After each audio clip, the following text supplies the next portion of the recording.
My name is Courtney Peters, and I am a LMSW, and I am currently practicing as a therapist. In today's CEU, we will be going over secondary trauma and ethical considerations.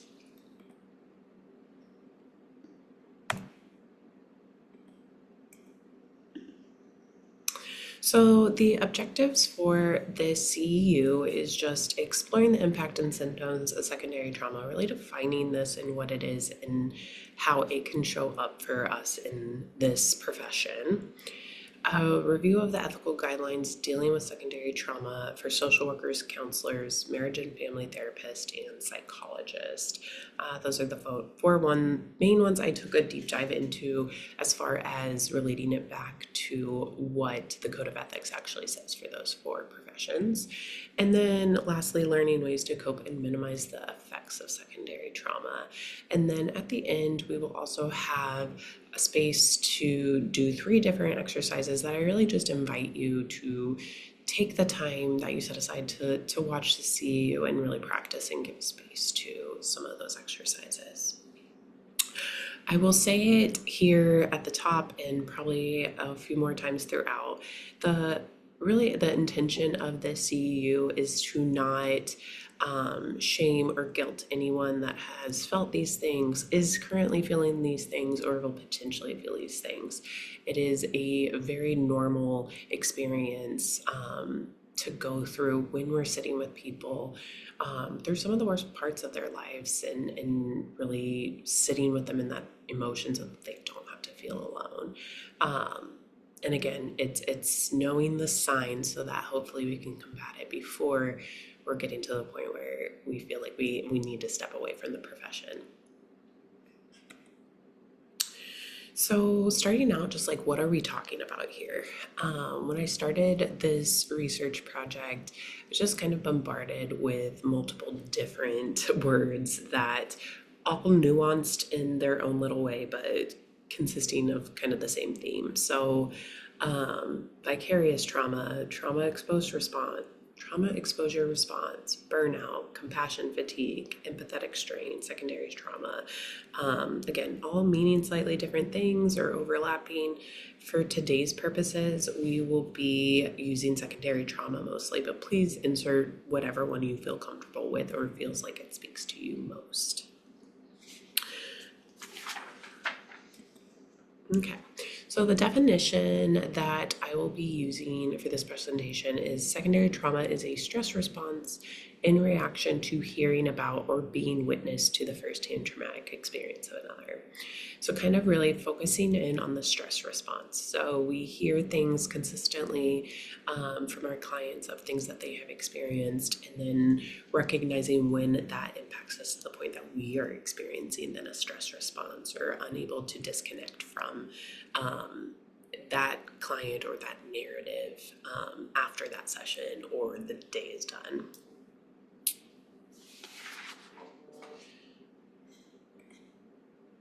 So we'll start with the warning signs. So as we go through this, I really just invite you to reflect on times when you may have felt some of these in a really small way or a really big way. And again, normalizing that in this work, we will likely all experience some of these at some time.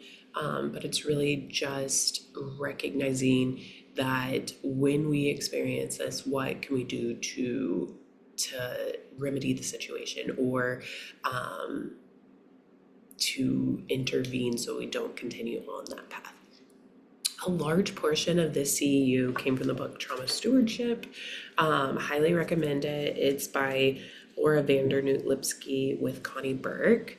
It's also on the resource page at the end of the CEU, but highly recommend this book for anyone that just really sits with people in really heavy emotions. It's hard work, and I think this is just a very normalizing way to view kind of what we may experience as a result of that. Kind of digging into the warning signs. So, feeling helpless or hopeless. So, feeling overwhelmed as if nothing can remedy the situation, or knowing there is only so much you can do, but still feeling responsible. So, this to me is kind of like when we do our work day in and day out, and we know it's impacting maybe the person in front of us, but that feels like such a drop in the bucket of such a larger issue, and really getting stuck in that way of thinking.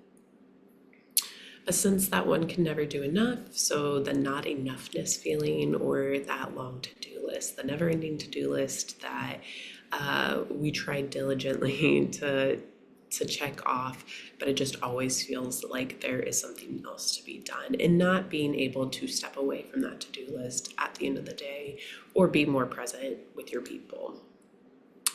Hypervigilance, so a hyper focus on the job, which leaves little in the way of being present in other areas of life. So I think this really kind of goes along with that never can do enough, right? So we're constantly trying to better ourselves, for the work that we do, or complete all the tasks that we're supposed to do in a day. But not recognizing that the toll that it's taking on us, and maybe the inability to disconnect at the end of a long day, or really be present, in other areas of our life. Chronic exhaustion and or physical ailments. So this is much more than the tired at a long hard day, at the end of a long hard day. This is like mind, body, and spirit fatigue on a consistent basis.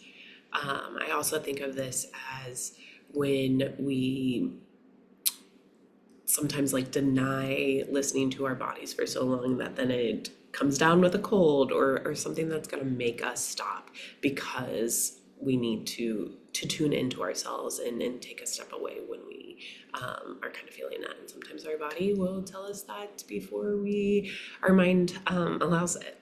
So inability to listen or deliberate avoidance. So, finding ways to avoid job duties, or feeling overwhelmed with personal life and loss of energy for things that bring joy.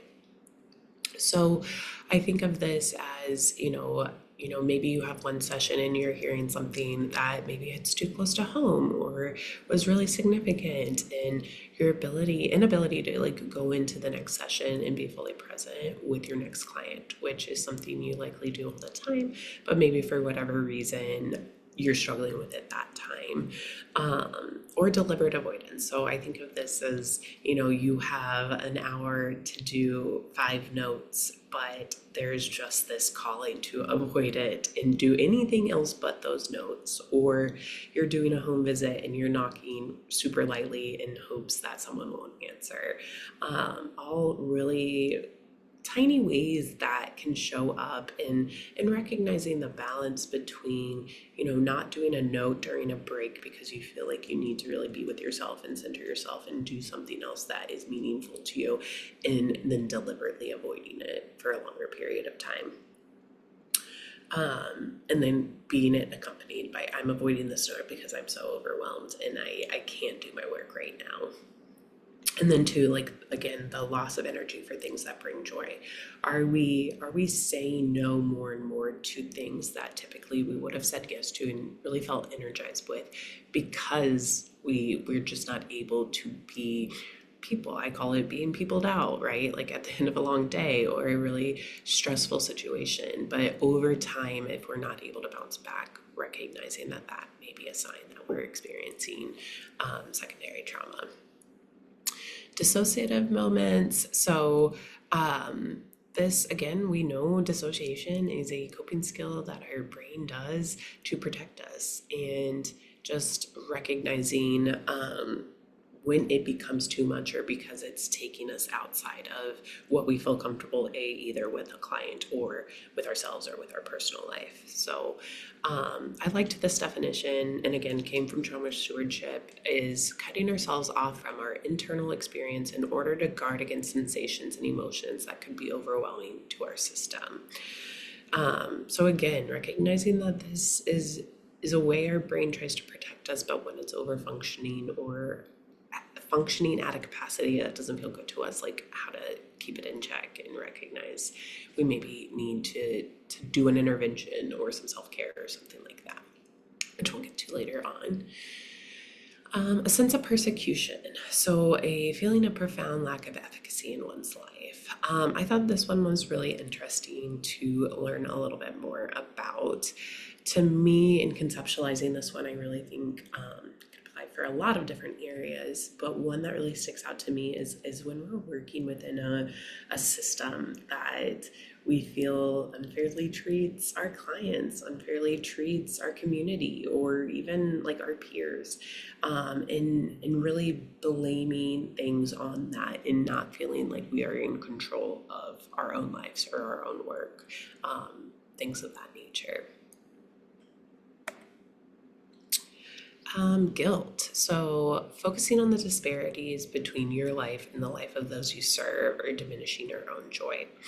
I think this can really come up when we get stuck in like the comparison loop of like not feeling like we can really lean into our like blessings or our things that we've worked really hard for, or I think a lot of times too, I think of this when I historically have worked with people that didn't have large support groups, and then feeling guilty that I can call people and I have people that will help me whenever I need it, and recognizing that that's not something I have to feel guilt for, but that it's something that is sometimes different between us and our clients, but that we don't have to feel shame or guilt around it.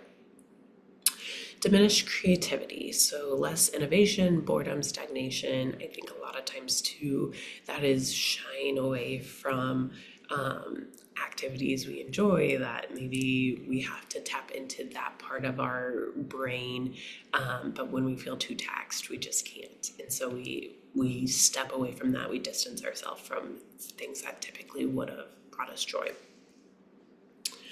Inability to embrace complexity, so black and white thinking, passing judgment, making assumptions. I think really getting cynical is a really good indicator, especially if that's not our personality traits, but recognizing that when our threshold becomes too much or we're hitting our threshold, it's harder to think outside the box. It's harder to embrace the gray areas. And then sometimes that can show up as, again, the passing judgment or making assumptions when likely that is not our go-to. Minimizing, so trivializing a current situation by comparing it with another that we regard as more dire.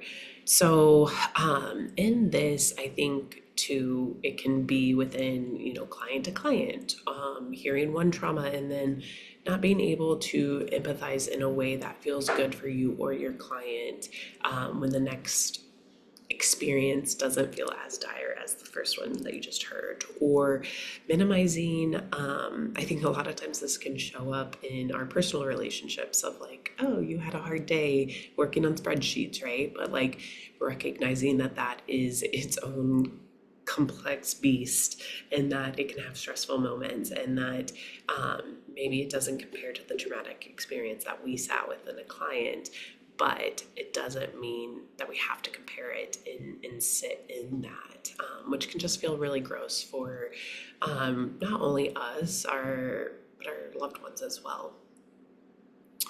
Anger, so avoiding and dealing with feelings of anger or displacement. So I think a lot of times this can come up as us having an immense feeling of anger towards a situation that our client faced, the way our client was treated, maybe even the way client treated us, and there is probably some masking going on in that session.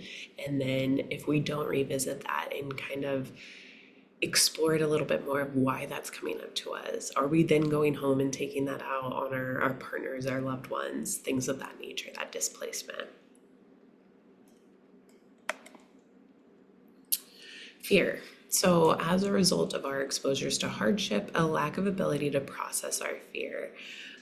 We'll watch a video a little bit later on, and I think it has a really good example of fear that I hate to say now because you're gonna watch it, but essentially, like when we look through our worlds through the lens of the traumas that we have come into contact with or that our clients have experienced, and then we um, really pull back in the way that maybe we historically have lived because of that fear.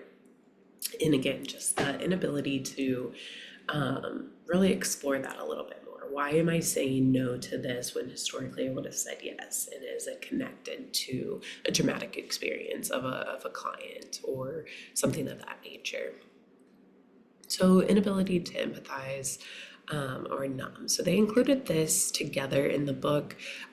These feel like pretty different things to me, so I'll kind of break them up here. But inability to empathize, so that loss of compassion, I think that goes back to the comparison. Like you aren't able to empathize as you normally would have with this client because you are still maybe stuck with this client back here that just, went through something really tragic.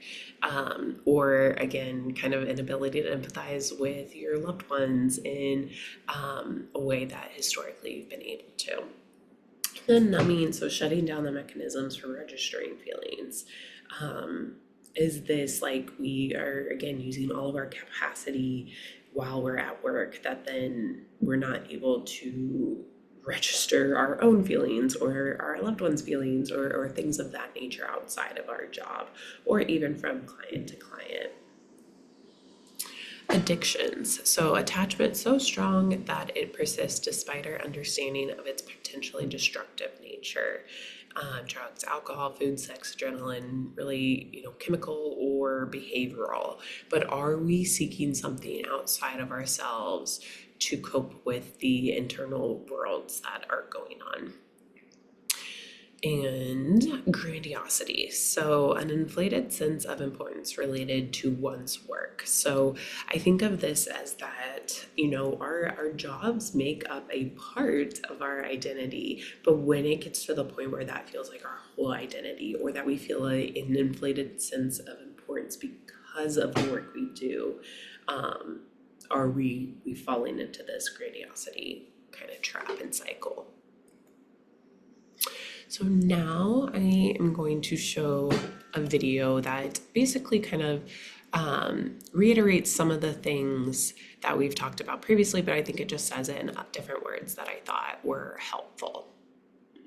What do you feel when you see a travel vlog for somewhere you've never been? Seeing the vlogger's happy face makes you happy too. It's as if you're living vicariously through their experience. But the opposite is also true. Seeing someone else suffering makes us suffer vicariously too. Clinical psychologist Kendra Kubala notes that this is known as secondary traumatic stress, also known as vicarious trauma or compassion fatigue. This is often experienced by people who have prolonged exposure to other people's trauma, such as therapists, doctors, nurses, or first responders. However, there are also cases where those without direct experience with traumatized people may nevertheless feel uneasy, anxious, or even suffer physical symptoms unrelated to their current situation. In this video, let's explore some of the signs it's not anxiety, it's secondary trauma. Discourage others. According to researchers Carlton Craig and Ginny Sprang, secondary trauma causes emotional exhaustion, which makes a person lack energy, and as if they've exhausted their emotional resources. You do not have the capacity to absorb other people's tragedies, so you tend to discourage them from disclosing their trauma. Distancing yourself from the traumatic story is your go-to method to ensure that you are not feeling overwhelmed, especially when your emotional tank is almost empty. Nightmares. You may have never been involved in a horrific car accident, but for years afterward, when you close your eyes, you have nightmares of people screaming at the top of their lungs while a car tumbled into a ravine. You experienced this after listening to your friend's story of an accident that she was involved in. According to American Institute of Stress, as dreams are often a reflection of what you feel and observe in the real world, it is not uncommon to have nightmares and anxiety dreams related to the trauma. Nightmares are distressing emotions of worry, terror, humiliation, or threat. Secondary trauma causes the amygdala in the brain, which recognizes potentially harmful situations and sounds the alarm to trigger a fight or flight reaction. Bystander guilt. When you hear a traumatic story of others, do you often blame yourself or feel guilty for not being there to help? The British Medical Association lists bystanders' guilt, shame, and feelings of self-doubt as one of the signs of secondary trauma. Psychologist Melanie Greenberg explains that shame is a harmful feeling in which you believe you're innately worthless, unlovable, or incompetent. On the other hand, guilt is the bad feeling you experience related to your behaviors and choices. People with secondary trauma often overestimate the amount of responsibility that they have towards a certain event. For example, a therapist may feel guilty or overextend themselves, attempting to do more than their role to help the client process the trauma. Become resentful. Psychiatrist Julian Lagoy explains that someone who experiences secondary trauma due to their job will usually resent their work or their patients. A 2015 review by researcher Margot Van Mol and colleagues reveals that secondary trauma causes the relationship breakdown between healthcare professionals and the ICU patients. Those working in the ICU constantly experience high stress as they cater to the demands of the patient's family members and are often faced with watching patients suffering. This stress may negatively impact work satisfaction, and they may decide to take prolonged leave or quit their job altogether. They may even become hostile to their patients, whom they should treat with care and compassion. Overprotective. You wear your therapist hat as you listen to your client's stories of being abused when he was a child. When you arrive home after work, your daughter asks for your permission to spend the night at her friend's house, but you say no. This was shared by licensed professional counselor James Smith. He experienced a change in his parenting style, where previously he was okay with his daughter sleeping over at her friend's house, but later he became overprotective. He felt overwhelming anxiety when his daughter was at her friend's house, till she was safe in his arms again. Due to vicarious trauma, he became excessively worried about the potential abuse of his daughter. Become cynical. According to licensed clinical psychologist Jennifer Hughes, cynicism or negative thought patterns is a cognitive sign of secondary trauma. The monsters of other people have become your own, which changes your perception of yourself and the world. It's as if you have tossed your rose-colored glasses to the side and worn dark sunglasses instead. Remember, you do not have to let your secondary trauma steer the wheel. If you notice any of these signs, consulting a trauma-trained therapist is the best thing you can do to start on that healing journey. If you find this video helpful, don't forget. Okay, go back to presentation here. Okay. So again, I just thought that video was another way to tangibly take in the information here.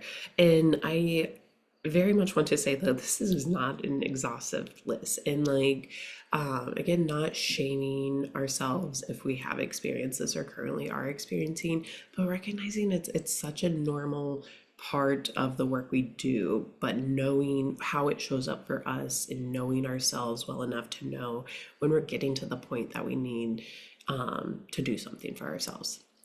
And I really want to reiterate that as we go into the next part of this presentation, which is looking at really what ethics guidelines in our profession have to say about secondary trauma, which recognizing that the fact that it makes it into our ethical guidelines just shows how normal it can be as an experience of this profession and working with people.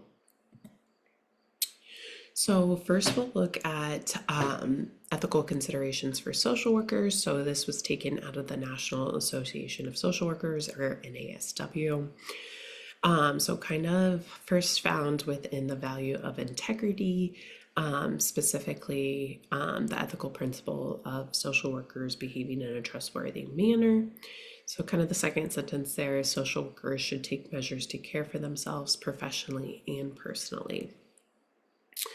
And then reiterated under 4.05 impairment, social workers should not allow their own personal problems, psychosocial distress, legal problems, substance abuse, or mental health difficulties to interfere with their professional judgment and performance, or to jeopardize the best interest of people for whom they have a professional responsibility.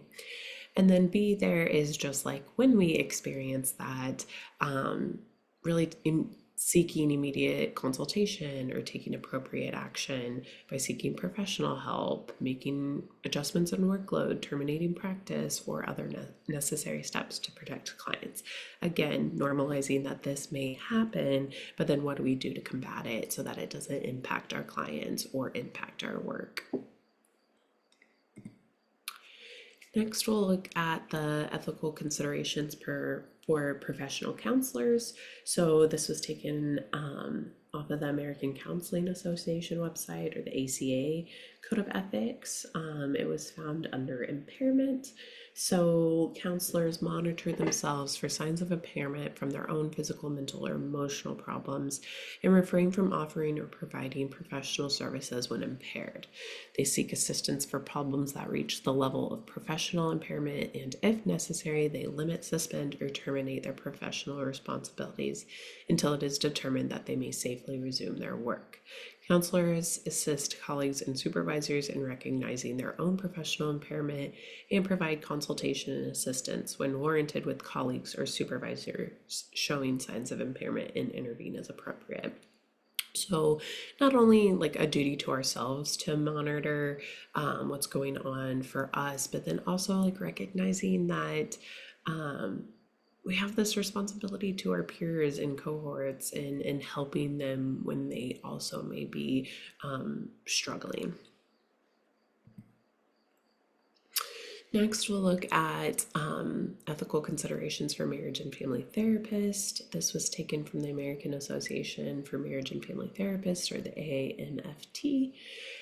Definitely the shortest and sweetest, but still super impactful. So found under professional competence and integrity, 3.3 seek assistance. So marriage and family therapists seek appropriate professional assistance for issues that may impair their work performance or clinical judgment. So somewhat vague there, but still, I mean, hits home with the message that we're looking at, is that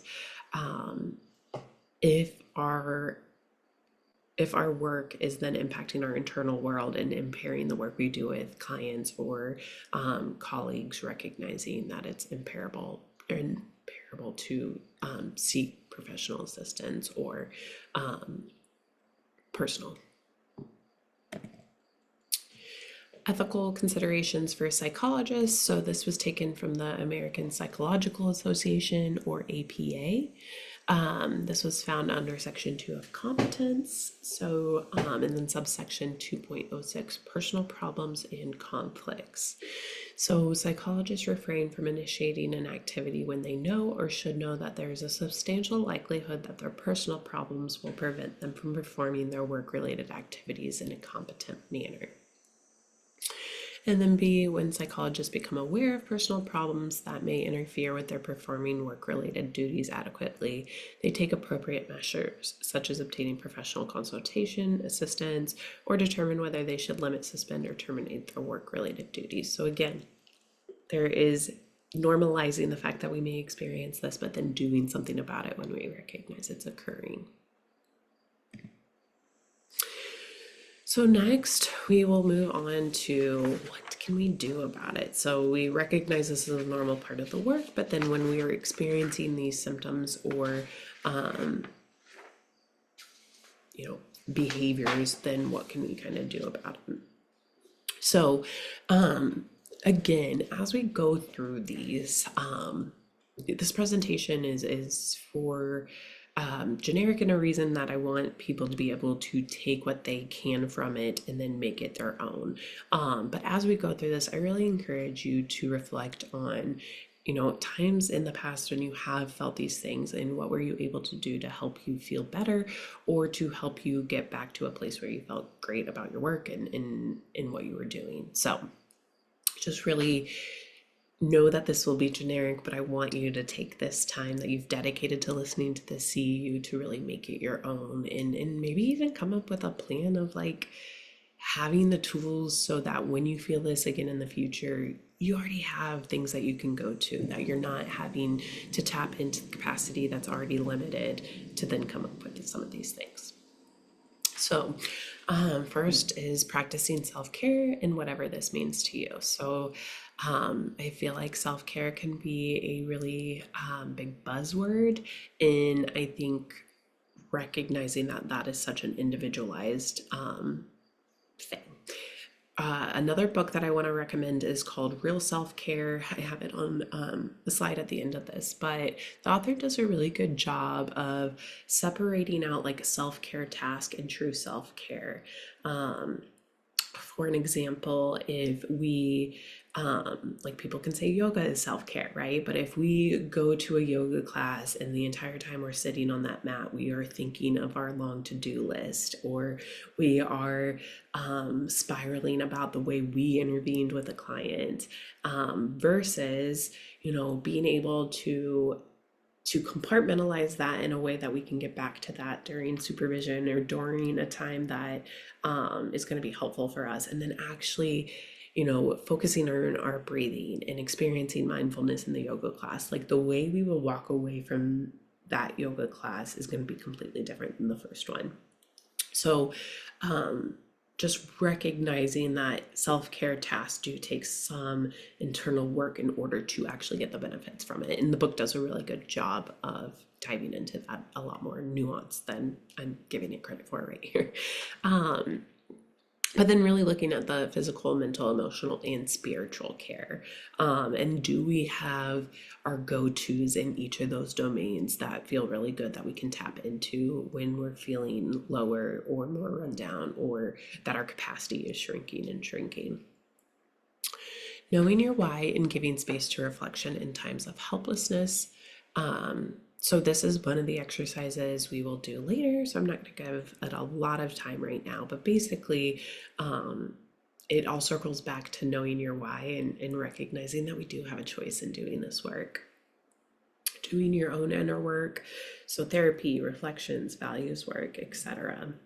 I think this one is really important too, especially when we are recognizing that we can't detach, or we're having issues detaching from a certain client situation or a certain traumatic experience that a client faced, and why is that really hitting us in a certain spot.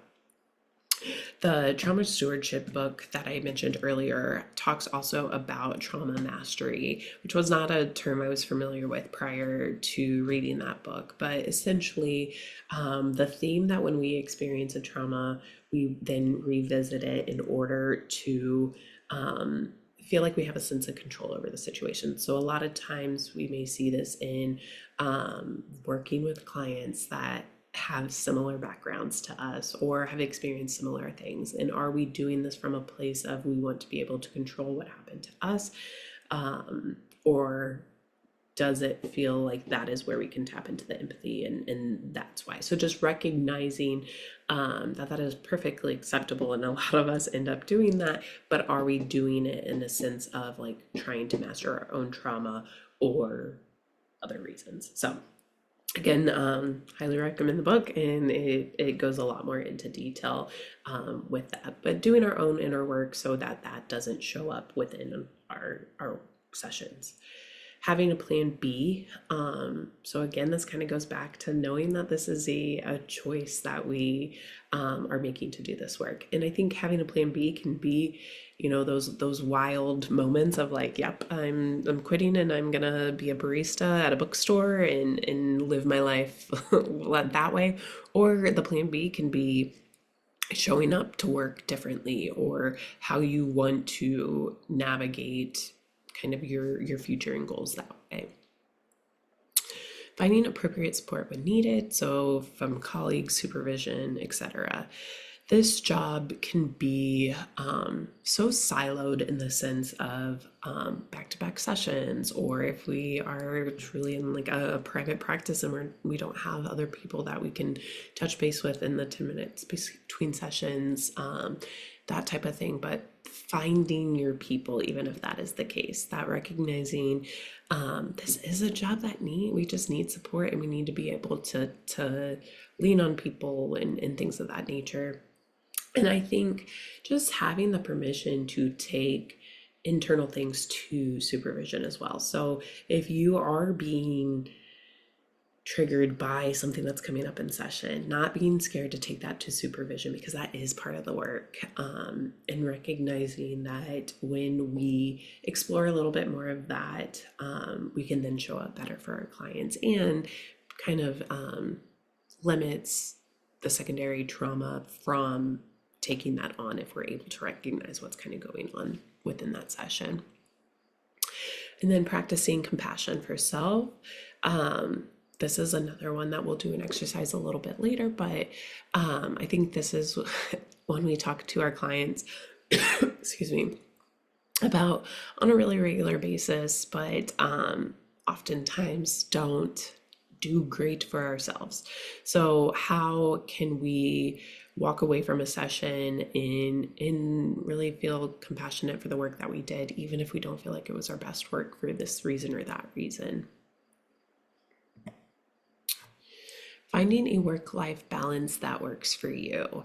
And I think the important thing on this is that that is probably going to ever evolve. What works for you in the first, 1 to 5 years of work in this profession likely is going to change and evolve, years 5 through 10, and so on and so on. And just recognizing that that also is going to be completely individualized. So if you're walking into an agency that has this set schedule or this really regimented plan, how do you make that your own or advocate for something that truly works for you, knowing that work-life balance is likely going to directly impact your ability and longevity in this profession? Finding the humor or surrounding yourself with those that help you find the humor in things. If you're watching this before Care for You Too, you're in for a treat. If you haven't already attended, I hope you guys enjoyed the humor and laughter section, and recognizing that although this is so serious work, finding those moments of humor with our clients even is so imperative for them and for us. And just finding those lighter moments within really heavy and dark work. Nutrition and exercise that works for you. So we all know eating good foods and exercising is good for our body and our mental health, but also like finding stuff that you actually enjoy doing. So it's not a rigorous 30-minute run when we hate running. It's finding exercise and movement that feels good to us and that we actually get some enjoyment out of. And then nutrition, like eating foods that fuel our body and our brain in ways that feel really good.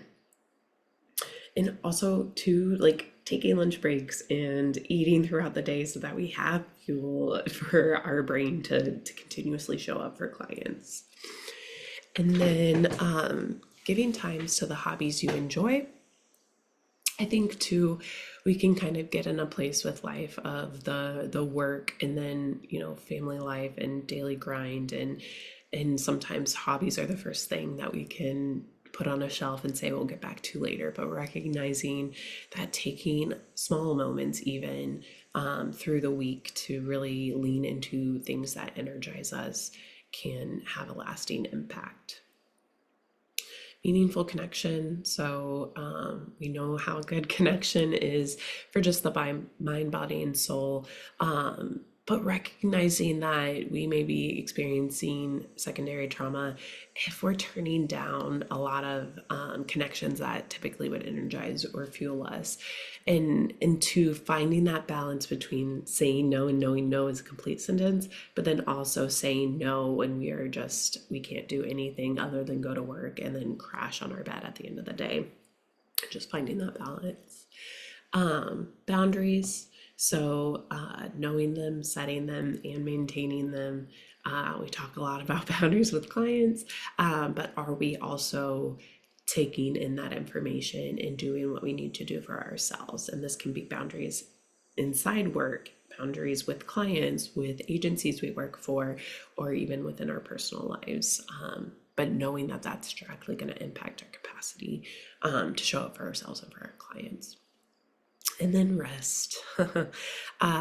Such a nuanced word, right? Like recognizing that rest is not earned, that it's just inherently deserved, and in taking time for that. And I think so often when we're experiencing secondary trauma or burnout, the first kind of tool is given to us is take some time off, which is great. And I love when agencies foster that. But we also have to recognize that just a day off when we're feeling all the feels is not going to be the only thing that helps, right? Like we can't eat breakfast on Sunday and expect us to fuel it through the week. We can't take one vacation a year and expect it to fuel us the rest of the, 330 days or whatnot. And so just recognizing what that means on a daily basis, weekly basis, monthly, yearly, so on and so forth. Okay, so now, again, before we kind of move on to this exercise, I just want to say that, like, again, that list was not exhaustive, but it's just moments to give you opportunities to dig in a little deeper of like what has worked for you or what may work for you. And that's the thing too, is that one situation, just like one coping skill may not work for one thing, but works for another. One strategy to combating secondary trauma may work in this situation, but not. So like, let's have a toolbox that we can practice and trial and error things with. So, okay. So now we will move into 3 different exercises. And again, you're taking the time to listen to the CEU, so I really invite you to even pause the video and sink into this a little bit more. I think knowing your why often shows up at like conferences and events as icebreakers. And the knowing your why that I want you to do right now is just a little bit deeper than that. This isn't something you have to share with a group of strangers that you just met. This is really like going within inside yourself and like, why am I doing what I'm doing? Why do I show up day after day? And then just reflecting on that answer. And then again, gently reminding yourself that you are making a decision to do this work. And then, so once you kind of know your why and have given some dedicated space to that, then this exercise of just taking a deep breath and really focusing on that breath and breathing in both the responsibility and the freedom of this acknowledgement. This is hard work, but then also like we are choosing to do this work. And then regularly writing down your why and what your intentions are. And then when needed, remind yourself what it is about for you and what it is not about. And knowing that your why can change, right? Like our why when we were in school maybe looks different than our why of the longevity of why we're in this profession. And knowing that's okay, but still being connected with ourselves to know what that is. So the next one that we will do is self-compassion. So again, please take the time that you need for this exercise and pause the video if needed. So for this one, I just want you to recall a time when you were particularly hard on yourself and ask yourself what your deepest fear was at that time, recognizing that fear likely was driving that harshness that we may have been putting on ourselves. Close your eyes and replay the situation in your mind, imagining how you could have responded to yourself in a more compassionately. And then notice how this shift in response feels. I think too, a lot of times when we're at a place where we can't offer ourselves some self-compassion, bringing in a figure that has readily given us compassion, whether that's, a friend, a supervisor, anything of that nature, what would they say to you in this situation? And can we lean into that and believe it and then kind of say that for ourselves?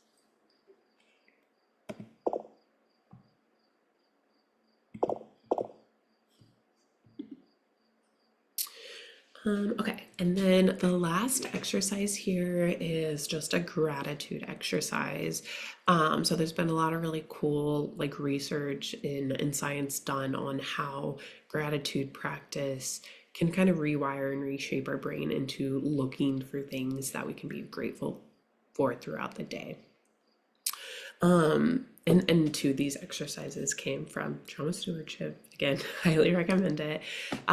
So this one specifically says at the end of your workday, but I think too, making it your own there, like when you have space and capacity. Maybe it's not when you're crawling into bed at the end of a day, but maybe it's something you can reflect on the next morning as you're drinking your coffee. But finding a time that works for you, and then reflecting on something that you're grateful for on that day.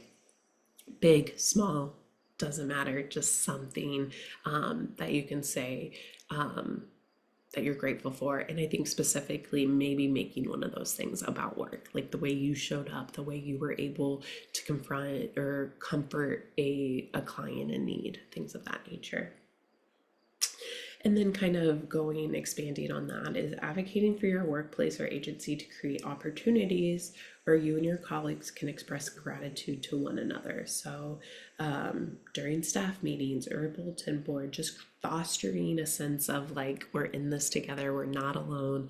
And that, that vulnerability breeds vulnerability. So like if we are able to turn to a peer cohort when we're in need, recognizing that they may feel the ability to turn back to us when they need it as well, and just really fostering appreciation for one another and the ability to do that. So in conclusion, secondary trauma is real, and recognizing the impact of warning signs early can help us find and utilize a coping strategy that works for us. And again, thinking about and dedicating some time to putting tools in your toolbox so that you don't have to do the mental gymnastics when you're actually feeling it. That you can have something that you can try, or if that doesn't work, try something else. But we're not having to fabricate that at that moment that we really need it. And then just that we're not alone in this work. So many of the ethical guidelines talked about helping colleagues and supervisors, and just recognizing that this is work that takes a lot of us, and that we just really need to be here for each other. And then just, lastly, that you matter and the work that you do matters, and we got to take care of ourselves so that we can keep showing up for clients and keep doing the hard work. I just added this page because I think too, I know affirmations are love and hate, but I thought specifically some of the ones for therapists, or if you're not a therapist, finding affirmations online for your specific job can really help recognize that, again, you're not alone because someone else made these affirmations, which is kind of cool, but also that we are doing hard work, and that sometimes like looking at job specific affirmations can really help us find the one that speaks to us on the day that we need it. These are the book recommendations. I just wanted to kind of give you a visual. So I talked about trauma stewardship. Again, a lot of this presentation came from this book. And then Real Self-Care, just really getting in the weeds about what self-care is and how we can dedicate a self-care practice that actually works for us. And then didn't really mention it throughout the presentation, but one I always recommend, especially to newer therapists, is maybe you should talk to someone. It's just a really normalizing and validating book. And it is nonfiction about a therapist that then also is like starting out in kind of her journey, but then also when she needed to seek her own therapy, and kind of the dichotomy of that. And then these are just my resources. A lot of these are from the different associations where I obtained the ethical guidelines, and then also the aforementioned books, and then the YouTube video, which, there's a lot out there. Again, if you're experiencing it, finding resources can be really helpful to, again, help us realize that this is normal in our field, but that we have to take care of ourselves. So I appreciate you spending time with me today and going over this. And again, just want to reinforce that this is normal, but we got to take care of ourselves. So I hope you enjoy Care for You too, and have a good rest of your day. Thank you.